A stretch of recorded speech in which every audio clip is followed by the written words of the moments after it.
Enggak ada, Pak. Oh, enggak ada? Iya. Habis apa enggak jual? Habis, Pak. Nggih, semua jenisnya. Sudah 4 apotik didatangi oleh Triharjo, warga Purwokerto untuk mencari masker. Terakhir, apotik Karya Sehat yang berada di depan RSUD Margono Soekario, Purwokerto. Namun belum menemukan barang tersebut. Hal ini dilakukan oleh Raharjo untuk menjaga kesehatannya, khususnya agar tidak terjangkit virus corona, karena sejak Senin kemarin sudah diumumkan ada 2 orang warga Depok, Jawa Barat yang positif virus corona.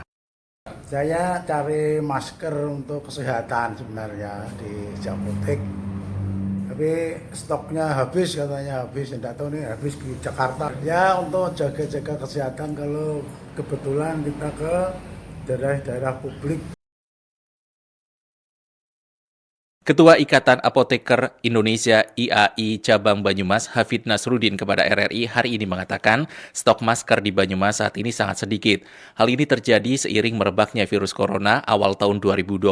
Bahkan sejak 1 bulan terakhir dari 200 apotik di Banyumas, hanya sekitar 40 apotik yang menyediakan masker. Ketersediaan masker yang ada hanya jenis cantel atau hijab, sedangkan untuk jenis N95 sudah sangat jarang. Hafid menerangkan sejak diumumkan ada WNI yang positif corona, warga Banyumas banyak mencari masker. Meski terjadi peningkatan permintaan, dirinya menegaskan kepada anggotanya agar tidak menaikkan harga jual masker. Harganya bisa sampai 200-250 ribu. Nah, ini memang sudah saatnya seharusnya pemerintah itu turun tangan. Apalagi kemarin kan pemberitaan di medsos kan Indonesia sudah ada 2 orang Pantauan RRI, kebanyakan warga yang mencari masker ini adalah kalangan orang tua dan juga masyarakat yang akan mengunjungi rumah sakit. Selain itu, permintaan masker dari kalangan mahasiswa. Robin Abdurrahman melaporkan. Selamat siang, Mbak. Iya, selamat siang, Pak. Kalau untuk persediaan sekarang ini, masker masih tersedia nggak sih, Pak?